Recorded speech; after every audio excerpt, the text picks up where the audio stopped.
It's just a different movie at this point, and that's okay. Then just call it something different. Don't call it Frankenstein if you're not going to do Frankenstein. Like, it just seems so simple to me.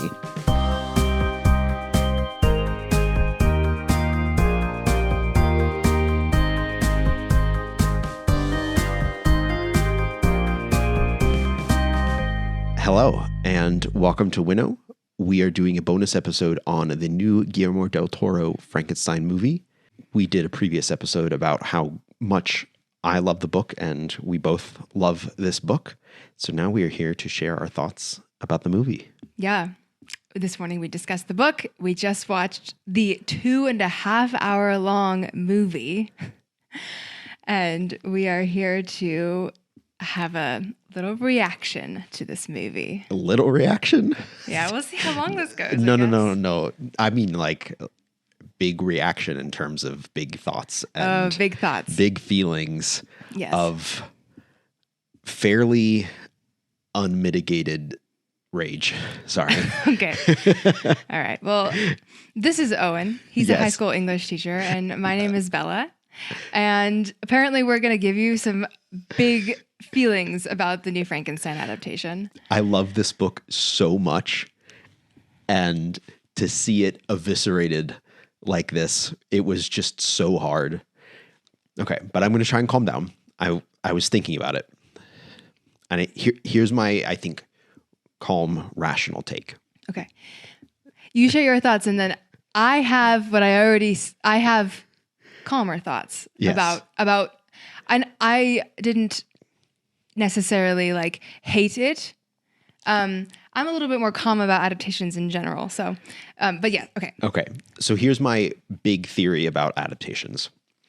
If you're going to adapt something that already has very good source material, you should do so paying honor to the source material. If not, if you have other ideas and other interpretations, that's okay. Just make a different movie. That's fine. It's fine if you don't like the source material or if you think you could do it differently, but don't call it the same thing. Here's my take. I think Poor Things that came out a couple years ago is a much better Frankenstein adaptation than this one, because at least it's honest about what it's doing. It's just like, yeah, no, this is not the same story, but it's the same themes and similar ideas and similar premises, but we're calling it something different. We're not making all of these like homages and references and pretending that it's the same movie. It's just a different movie that deals with similar questions and similar themes in very similar ways. That is great. This trying to do both of like, oh yeah, no, all the characters have the same names, but we also invented some characters. We removed some characters. We changed the entire sort of sequence of the plot around, and we gave it a happy ending. Like, it's just a different movie at this point, and that's okay. Then just call it something different. Don't call it Frankenstein if you're not going to do Frankenstein. Like, it just seems so simple to me. Okay. Anything else to say? I mean, I have many things I could say about the ways I think this movie strayed from the source material. And I'm happy to go through them. Yeah. But okay. I think do you at least agree that it is a very far stray from the source material? I agree. Okay. It pretends to almost be exactly Frankenstein. Yes. Because it hits all the same like scenes in a sense. It goes about each of those individual scenes in like really like strange ways. But it still hits all of the points, almost all of the like major plot points of the book. As I was watching it, I sort of, my hot take, I guess, is that I sort of started to realize that like that the movie was kind of like an exercise in fan fiction. Yeah. Is what I would call it. Yeah. Which I'm actually not mad about. I think that fan fiction is fun. I think it's like a really fun exercise to ask yourself like, okay, in this scene, so for example, in the book, Victor, upon creating the creature, immediately abandons his creation. Yes.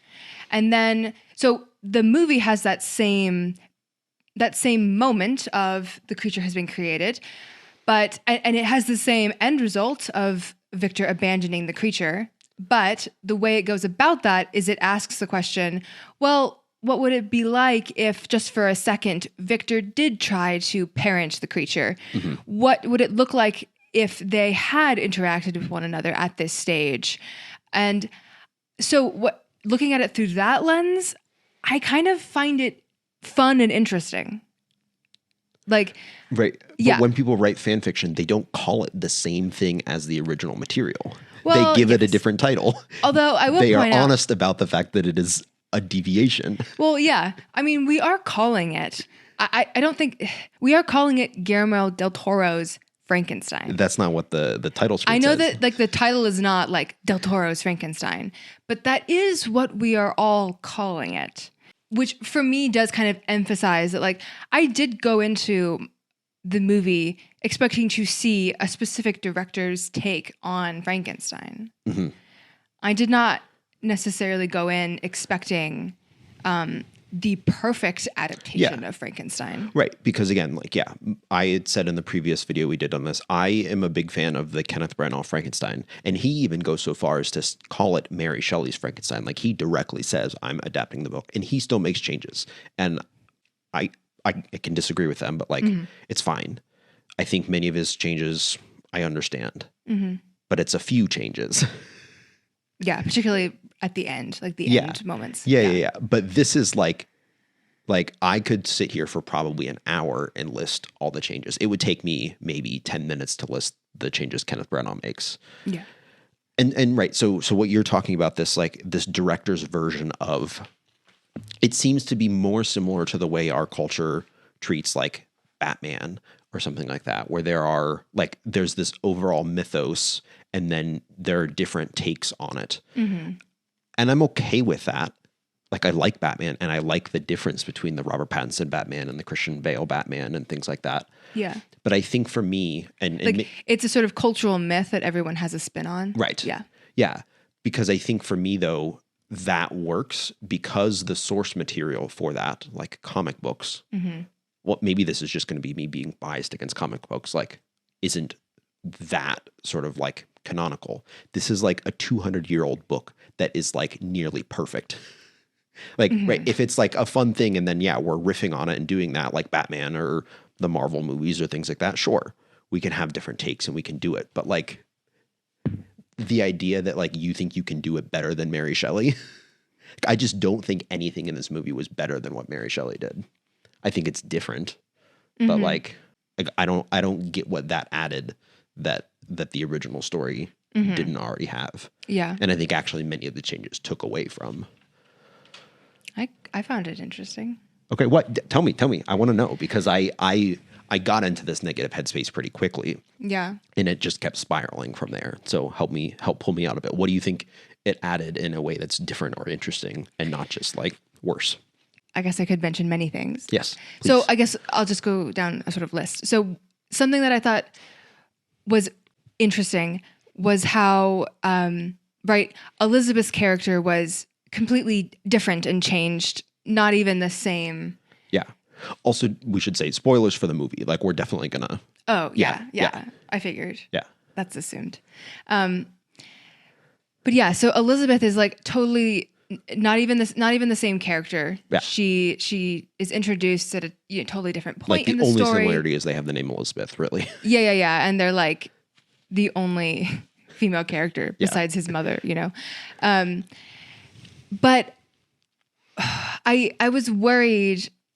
I was worried that if changes were to be made to Elizabeth, it would just be like Elizabeth, but she's more, feminist, or like, but she was a woman who stands on her own and she's independent. Like, I just sometimes when a director will try to like take female character but make them interesting, that's what they do. They just make them, which is kind of what Kenneth Branagh did with Elizabeth, and that it was just like a little bit. Yeah, but the way that they go about making them more complex people is kind of boring, and it's done. It's it's been done. It's kind of cliche.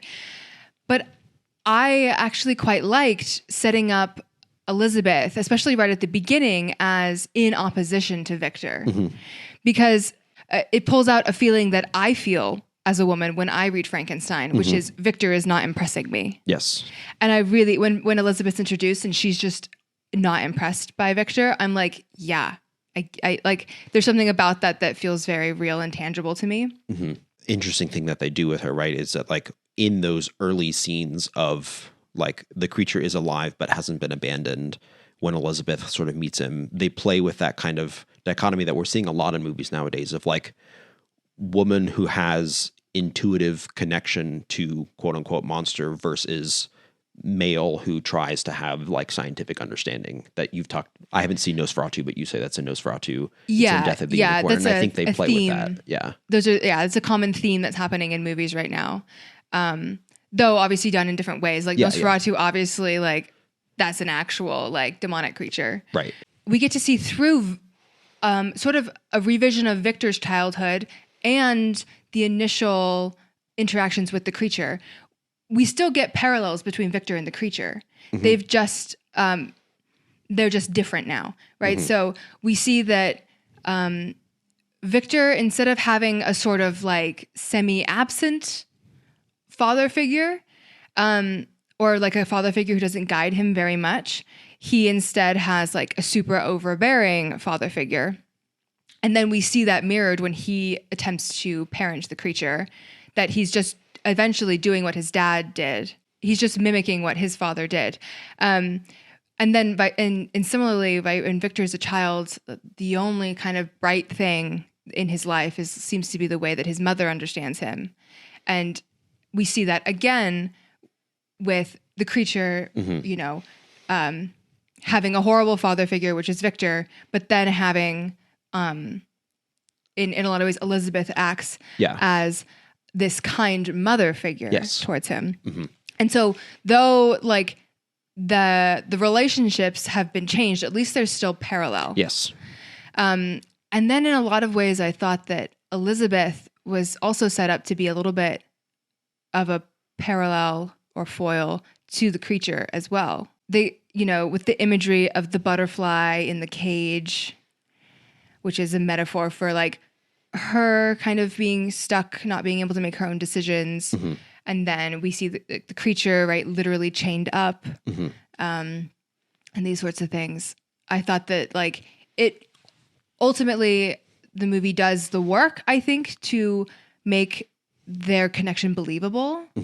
And it also strays away from being sexual. I think it does the work to make it seem like an intense connection. Yes. But it doesn't really make you think that this is going to take like a weird turn. I agree with that. Yeah. Which is good, I think. Yeah, it didn't get as weird as I feared it might.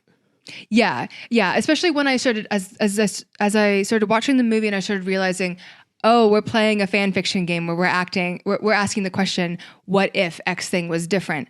And I was like, oh dear, this is going to really be fan fiction. But then it didn't do that, which I thought was very good. Well, can I point out, I'm curious, a major change that I thought was just like, I don't understand at all, even setting aside as an adaptation, just within the context of the movie, the entire character of Herr Holland, what was he doing? Why? Oh, like, even if I'm not thinking about the fact that that character doesn't exist at all in here, he's just like funding Victor and then he dies. And then it's like, okay, cool. I was like, why did we invent that whole character again? Even just if I had watched that movie for the first time, I would be like, what was the point of this character? Yeah, I think I get the introduction of his character, which is that he's supposed to serve the function of the sort of making a deal with the devil kind of thing, where he is gonna, you know, just like they did in the Elvis movie, you know, like he's the Tom Hanks of the movie, where he is there to kind of like, for some reason, he's gonna make this guy's dream come true. And then later it's revealed that he has his own motives, or he's ultimately selfish, and the things that he's given Victor are ultimately not for good, right? And then he just dies in not really a satisfactory way. I definitely thought that was a little bit of a weird moment. Yeah, and I think, right, so on its own in the movie is kind of weird, but even then further as a change from the source material. The fact, I think it's so important in the book that Victor does all of the creation alone. Like he goes to university, he learns, but then it's very clear that like when he's actually doing the building, he's not talking to anybody. He's like shut up in his house for like 2 months straight. And it's his own pure ambition that drives him and fuels him. There's no external motivation. There's no external support or funding. He's 100% on his own and isolated in that. And I think, again, this is another thing that Kenneth Branagh does as a change that I think is poor, that it, when you add other people who know about the project, it inherently then opens up all of these other questions about like, well, why aren't other people stepping in to do things? And in the book, Mary Shelley is very clear that like Victor is the only one who knows what he's doing. And so therefore he is the only one who thinks he can even do anything, because there's literally nobody else who even knows that this creature exists. And so in any movie version where there are other people who know that he is working on these experiments, then we all of a sudden are in this place of, well, why aren't other people checking in on this? Yeah, it changes the moral stance of all the characters. Yeah. Right. When only Victor in the book knows what's happening, he gets all the moral weight. But then when all these other characters know that the creature exists, then we're all meant to question, like, yeah. And when some of the changes did introduce kind of like plot holes, I also thought, especially when it got to the blind man. Yeah. There was literally like 3 minutes where I was like, oh, maybe it's going to save itself. Like the first, like 4 or 5 minutes when the creature is abandoned into the woods and then finds the family, I was like, oh, maybe something good is going to happen here, because it did the spirit of the forest thing. I think it did pretty well. Yeah. And then they had him be besties with the blind man. Yeah. I don't understand, because in the movie, so it seemed like the family, they were going to go hunt the wolves until winter came or something. So why would they leave their blind grandfather all alone for weeks at a time? Right. I mean, in the movie, the grandpa just said, like, I've done it before, I'll do it again. And it's just like, okay. Yeah, when they left him alone for that long of a period of time, and then the creature befriends him, and they get to be friends. So I guess, again, there's the fan fiction question of like, what if the creature had successfully approached the blind grandfather character, and they had, lived in some sort of friendship or harmony for a period of time. And so we get to see what that would have been like. Right. But ultimately, it didn't make a lot of sense plot-wise to me. I was like, oh, why did they leave this blind man all alone? What I thought was maybe the more disappointing part of the creature's story is that he does a lot less reading than I had hoped he would. The language stuff isn't there. Like, even at the very end, he's still grunting and talking slowly. He speaks okay. Yeah. He speaks about as fast as I do when I'm doing this podcast and trying to put my own thoughts together. But he didn't speak nearly as eloquently as he does in the book at that point. And I think it even, especially when he initially goes to talk to the blind old man, where in the book he's super clear that like he actually intentionally delays that meeting until he is more confident in his language skills. And in the movie, when he approaches the blind man for the first time, he barely speaks at all. Right. He kind of just like mumbles a few words. Right. And the old man does all the talking, putting things together for him. Yes. I had wanted, honestly, I had wanted the creature to like have like very sophisticated sort of accent. Yeah. Or something like that. This is a small pet. I thought the accents, like they were like British, not British people doing British accents, but whispering. I found it actually very hard to understand many of the characters. Oh, I mean, at first I didn't like what Oscar Isaac was doing with the Victor accent. Then I kind of got it. I was like, okay, he's like really playing into being annoying and posh. It was a very posh accent. And then I was like, oh, okay, I get it. I will say it was mainly Mia Goth as Elizabeth. There were so many lines where I just couldn't understand what she was saying because she was trying to be so like airy and But the thing about dialogue that we did like was when Victor starts telling the story of his childhood, and then they start speaking in French. Yeah, that was hilarious. Like, Victoire, Victoire. And they start speaking in French, and there's subtitles on the screen for just like a few lines. And we were like, oh, French. That's nice. Yeah. Yeah, that was cool. I was like, how? And then I was like, God, yes, this will be the whole movie now. Yeah. I had been tricked into watching a subtitled film, which I love. I actually think that's great when that happens, when you don't realize you're about to just watch subtitles. Yeah. Yeah. Just another small pet peeve. I talked about in the last one how I think the Walton stuff is unnecessary, and this movie spent so much time there, and I think did such a bad job of making Walton an interesting character at all. It wasn't even named Walton. They just like changed his name, made him way older. Like you spent all that time on that part of the story and didn't do it even as well as the book. And the book, I don't think, does it that well. Well, that ties into one of, I guess what I would say is one of my overarching complaints, which would be that the things that the movie wants you to take away, I think it does overkill on. Yep. It really, we have a character directly tell Victor, "You are the monster." Okay, cool. Yeah, I think that beat me over the head with it. Yeah, the movie was trying so hard to like sort of right the wrongs of our pop culture understanding of who the monster is and I get who the human is. That it kind of it pushed it too hard, and it pushed it too. Like it didn't need to say it. It was showing it perfectly fine. Like the movie was showing perfectly well, I think, that Victor is the monster and the creature is doing his best.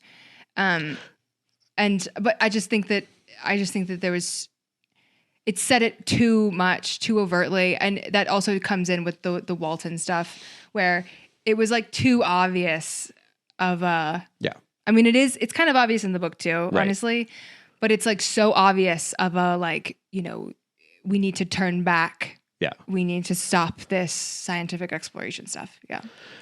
Can I actually ask though, you said that they did well with the creature being sort of the more sympathetic while Victor is the more monstrous. I don't actually think they did very well with that, particularly because in wanting to give their more action, they had the creature doing way, way, way more wanton violence. In the book, the creature only kills a few people, and he does so incredibly intentionally every single time. And then other than that is incredibly pacifistic. And all of his violence is for very specific ends. The very first 5 minutes, you just get rage monster just killing people left and right. And it's like, why? Like, no. Like, if you, Yeah. I think, number one, that this is a film, and I think that it wanted to open with a banger. Right. And I also think that the film, again, it goes into like, it tried too hard to break the tropes that it sets up by putting the monster in that very first scene and making him monstrous and making him like actually hurt people, and showing his strength. It sets up the expectations that most people come into Frankenstein having. Right. And then it proceeds to break them on its own. Do you know what I'm saying? But I don't think it does. I think it actually ends up reinforcing them. Well, I think it's supposed to be in contrast to the ending. You have the monster at the beginning using his strength to throw people around the ship. And then at the end, this is also not in the book and only in the movie. At the end, you have the monster, the creature, using his strength to push the ship free of the ice and out into open water. Yeah. And so I think that they're meant to moments that are supposed to mirror each other, being like, he used his strength for bad, now he's using his strength for good. Look at how much growth there's been. Right. But I think that that's a like the creature doesn't get a redemption arc in here. The creature gets a tragic ending. Like, this is not like, I just can't fathom, like, yeah, like this isn't a happy ending. The movie tried to give the creature a happy ending with that kind of classic redemption arc of bad at the beginning, but then goes through change and then becomes like he forgives Victor and like kisses him on the head. Like, what? Yeah, why? That was again another like exercise in what if. You know, what if Victor? Because now in the movie we have Victor sees the error of his ways and asks for the monster's forgiveness. The creature forgives him. And yeah, I mean, I do think that, I mean, I was kind of touched. I was kind of touched by it. I agree that it's like kind of totally different. Yeah, it's hard for me to separate. I find it a little satisfactory that Victor realizes how stupid he is. Like a little bit. Although, so it is interesting because of the pacing of the film. Which is bad. It's because, yeah, it's like, it's really long. And normally I don't really complain about long things. It's really long, which is in contrast to how, you know, I just read the book, and the book is so nice and punchy, and nothing is extraneous. Yeah. And yeah, so the pacing is a bit of an issue because of the way that the story is constructed, where we get Victor in the first half being Victor being a complete mess up. We switch to the creature's perspective, and then we see the creature's side of the story. Like, it doesn't really, the way the story is set up doesn't really leave room for us to see Victor see the error of his ways. You know, like I guess when Elizabeth. So in this movie version, also a huge major change is that Victor himself accidentally is the one to kill Elizabeth. Yes. And that is a huge difference. And I guess you could attribute that difference to being the thing that makes him see the error of his ways. Yeah. Like, I guess that does make sense. Yeah. So the other big change that I'm curious your thoughts on, because again, I have a hard time separating my thoughts about the movie separate from the book, but I'm curious, like the decision to basically make the creature immortal has a huge impact, not just on like the action scenes, because he can literally like take like 5 bullets and be fine, but also in the book, the creature ends his own life. And yet in the movie, even though he wants to, he is not able to. Like, he literally holds a stick of dynamite by his face and it blows up and he's fine. And I think that drastically changes the way that the ending happens, because he is unable to fulfill his desire for death. Yeah, and that's like a major change, actually. Yeah. Because it gives the creature no option but to keep on living. Right. Which is, I mean, interesting. We know that he's going to keep on living. Then it makes the forgiveness mean a little bit more. Right, because the ending seems to imply that like he's going to go back into society and try and like reform himself, essentially. He's going to try something. Right. Especially with like the sun rising and everything, the imagery, like, yeah, he's going to try something. The book the book kind of puts forth pretty plainly that like that's not an option for him. Whereas I guess it's kind of like, well, maybe. Right. Yeah, and you're right. Like that does, I think, directly tie into the forgiveness. Yeah, if he's going to continue to live forever, supposedly, then like it's pretty important, I think, that he learn how to forgive. It ends the cycle of violence. Right. Right. In a different way. Right. With forgiveness, instead of everybody dies, it's like, oh, what if we actually have a moment where these characters forgive one another? You know. I will say, like, it's interesting for me emotionally to react this negatively to a story that has a happy redemptive ending, because normally I'm a fan of that. You love that stuff. Yeah, and so like as an aside, The Tempest is another book that I like to teach, and The Tempest I find interesting because The Tempest builds up as if it is going to be a super dramatic, people are going to start killing each other, tragedy kind of thing, but it turns out to be a scene of forgiveness. And many, many students are incredibly disappointed in this because they think everything is building towards this great climactic fight. And it doesn't. Yeah. And I love teaching it because I really like the ending. I like the twist to forgiveness. And so I'm realizing it's interesting and feels on the one hand hypocritical for me to not like this ending. But again, like, Mary Shelley didn't have that ending. And I think Mary Shelley's ending is very, very good and very, very interesting. It makes me feel certain things. And this one is intended to make me feel very different things. And that's okay, but it's just a different story then. I just can't get over that like, Yeah. it's just a different story at that point. Yeah. Though I think we should maybe drop, we are not like haters of all, classic texts that have been adapted to film. I think we should shout out an adaptation of Don Quixote by Cervantes. The movie is called The Man Who Killed Don Quixote. Again, different title, signaling this is a reference to, but not the same thing as. Yeah. So it's definitely not a scene by scene, or it has a totally different plot than Don Quixote, the original text. The original text, which is thick. Yeah. But it's a movie starring Adam Driver that takes like the same themes of Don Quixote, but like does them in such a different way. It's such a cool, like magical realism movie. Yeah. It shows, I think, so much respect to the source material because in that Don Quixote uses the genre of book and novel to do meta commentary on books and stories.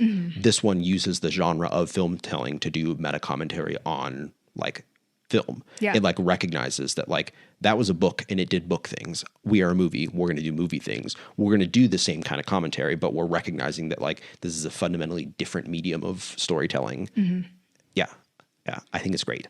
If you have other adaptations of interesting classics that do something different but stay true to the source material and pay respect to it, let us know. There are obviously lots of good, just like kind of one-to-one adaptations. But if you've got something that strays but in interesting ways, let us know. So that's our thoughts on both the whole book and that whole movie. Next week, we will be back to our regularly scheduled programming. We will be recapping, discussing book 16 of Homer's Iliad. Yeah. That is our main project. If you've forgotten. The Iliad and the Odyssey, yeah. But also, let me briefly again shout out all of my complaining about the movie and saying the book is better.